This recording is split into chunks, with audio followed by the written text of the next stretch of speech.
వాయిదా అనంతరం assembly media point లో కాంగ్రెస్ నేతలు మాట్లాడుతున్నారు. లైవ్ లో చూద్దాం. ఒక దళిత వర్గానికి వారు ఎవరు అవహేళన చేసినా, ఎవరు తక్కువ చేసినా మాట్లాడినా కూడా చట్టపరంగా కూడా చర్యలు ఉంటాయి.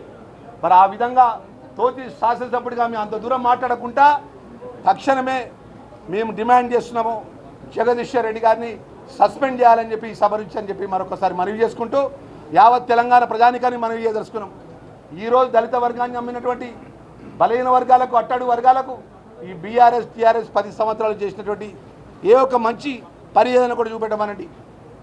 మొదటి నుంచి మా ఒక వర్గానికి అన్ని విధాల నష్టం చేసి, మోసం చేసి 10 సంవత్సరాలు వారే రాజులు, వారే మంత్రులను ఏలినటువంటి వారు ఈరోజు మా ఒక నిర్మాత, రాజ్యాంగ నిర్మాత పేరు పెట్టుకుంటే కూడా మొదలు 2014 అధికారం వచ్చిన 2 నెలలు 3 నెలల లోపల రాజ్యాంగ నిర్మాత పేరు మీద సాగునీరు ప్రాజెక్టు పేరు మీద ఉంటే అది పక్కకు పెట్టి కాళేశ్వరం కమిషన్ కాళేశ్వరం గారు వేడు.